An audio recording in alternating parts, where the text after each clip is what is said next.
El Señor les bendiga, su hermano y su amigo evangelista del Señor Jorge Solano.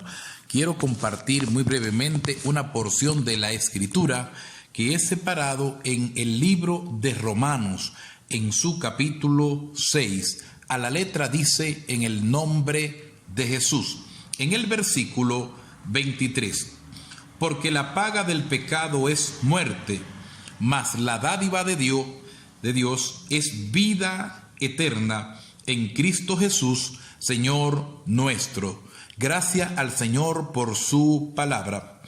Quiero el día de hoy enseñar, o sea que hoy no vengo como el evangelista, hoy vengo como el maestro, no como vanagloriándome, sino porque entiendo y quiero enseñar a alguien o a algunos que me han estado haciendo algunas preguntas por las redes sociales.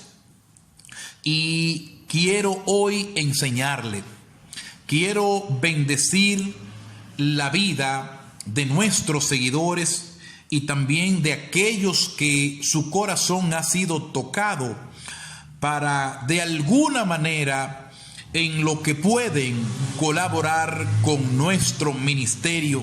Quiero bendecir la vida del hermano Agner y la vida de la hermana Lola, la vida del pastor Manuel y el hermano Carlos Castillo.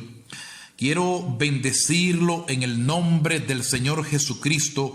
Si usted se siente animado a colaborar con nuestro ministerio, el Señor te bendecirá por ello. También quiero decirle que desde el próximo mes continuaremos con nuestra visita a las cárceles. Estaremos llevando acetaminofén, algunos jarabes de la gripe, y estaremos llevando jabón antibacterial, desinfectante, mascarilla y guante. Le estaremos llevando algunas ropas cortas, short, en el caso de ser pantalones deben ser short, y algunas camisas tienen que ser manga corta. El evangelio no es solo hablar bonito y saber mucha Biblia e ir a la iglesia. La Biblia dice en Hebreos 13:3: acordaos de los presos como si estuvierais presos juntamente con ellos, y de los maltratados como si vosotros también estuvierais en el cuerpo. Amén. Estaremos a la espera de sus contribuciones y de su colaboración. Así podrá participar de lo que es la obra del evangelio. La primera pregunta que en las redes se me hizo fue: ¿por qué tenía que morir el Hijo de Dios?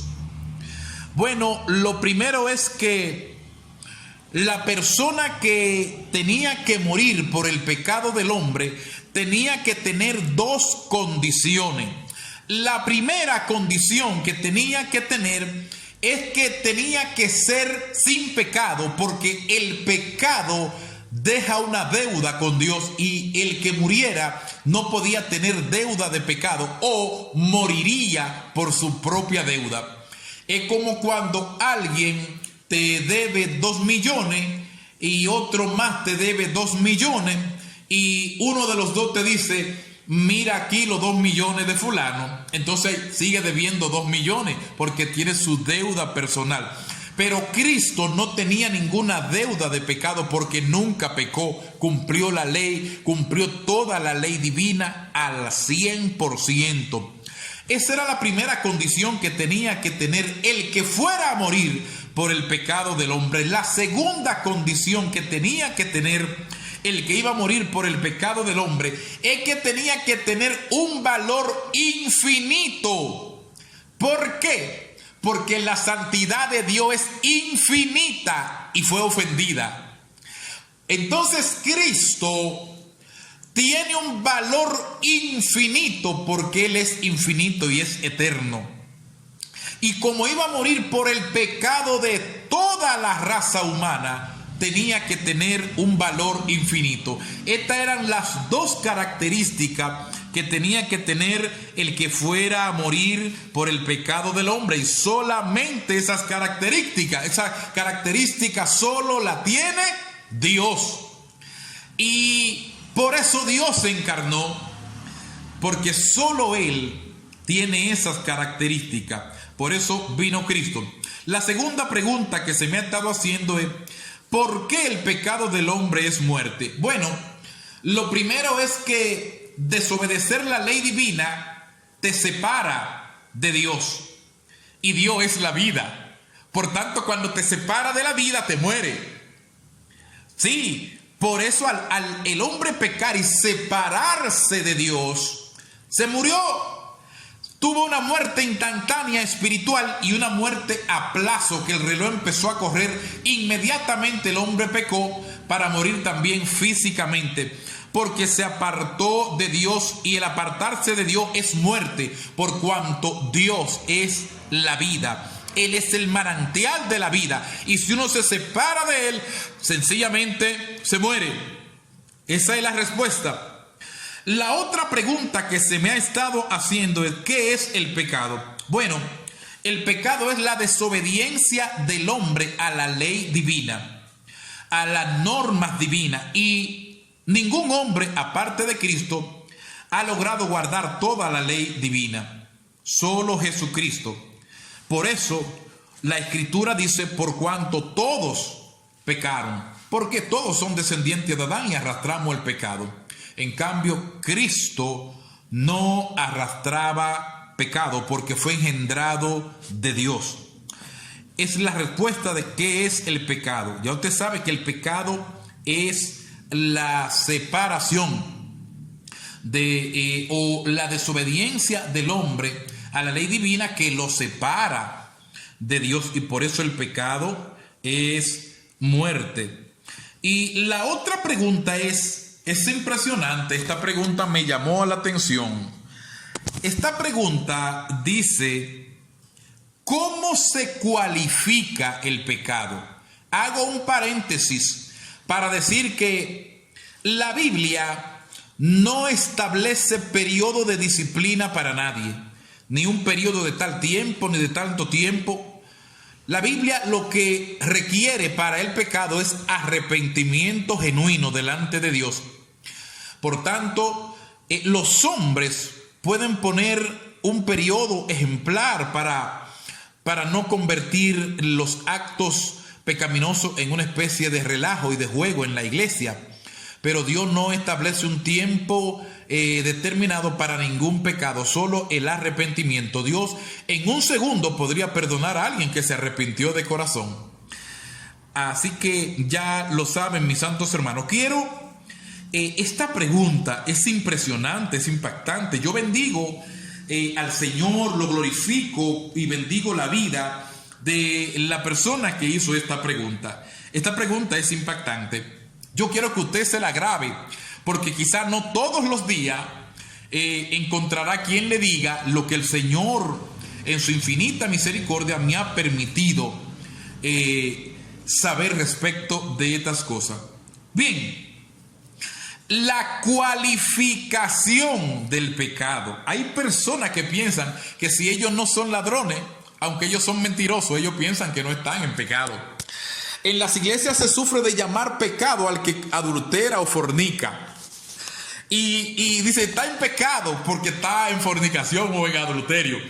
Pero el pecado no se cualifica por la magnitud de el hecho que tú has hecho o de la vida que tú estés viviendo. El pecado se cualifica dependiendo de a quién tú ofendes con él. O mejor dicho, el pecado siempre será del tamaño de aquel contra quien tú pecas. Si tú pecas contra un perro, ese pecado no será del tamaño de pecar contra un hombre, porque el alma del hombre tiene un valor inmenso que ni 7 mundos como este compran un alma salva. Por eso, si tú pecas contra tu hermano, debes arrepentirte y pedirle perdón, porque está pecando contra un alma que tiene un valor inmenso. Entonces siempre el pecado será del tamaño, de la magnitud de aquel contra quien tú pecas. Esto quiere decir que el hombre no tiene la capacidad ni siquiera de poder calcular lo inmenso y lo enorme de su pecado contra Dios, porque Dios es infinito.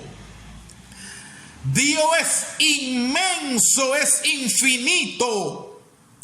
Y el pecado siempre será del tamaño de la persona o de aquel contra quien tú peques. Por tanto, cuando nosotros pecamos contra Dios, ese pecado es inmensamente grande. Por eso se pierde el hombre.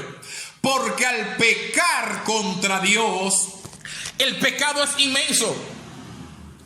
Por eso es que el hombre merecía la condenación. La justicia de Dios reclamaba la muerte del hombre, mientras la misericordia de Dios reclamaba el perdón de los pecados del hombre. Sin embargo, en Jesucristo se unen la justicia, la misericordia de Dios. Ya usted sabe que el pecado siempre será del tamaño de aquel contra quien usted peca. Si usted pecó contra Dios, si nosotros pecamos contra Dios, ya usted sabe, Dios es todopoderoso, es infinito, inmensamente santo, infinitamente santo. Dios se define como espíritu infinito, eterno e inmutable en su ser, sabiduría, poder, pureza, bondad, verdad en sí mismo. Él no lo adquirió de nadie. Esos son sus atributos. Él en sí mismo, Él es amor, gozo, Él es paz, es paciencia, es benignidad, es bondad. Esos son los frutos que vienen de Él, porque son de las características que tiene el Señor.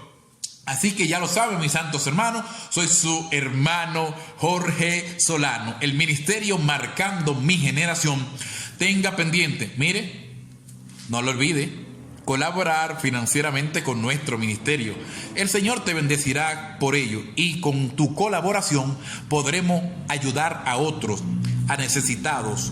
Eso es parte del trabajo del Evangelio que el Señor me ha ayudado a llevar a cabo. Shalom a todos. Sigamos orando uno por otro, que pronto Dios hará algo y saldremos de esta en victoria, en el nombre de Jesús. Shalom.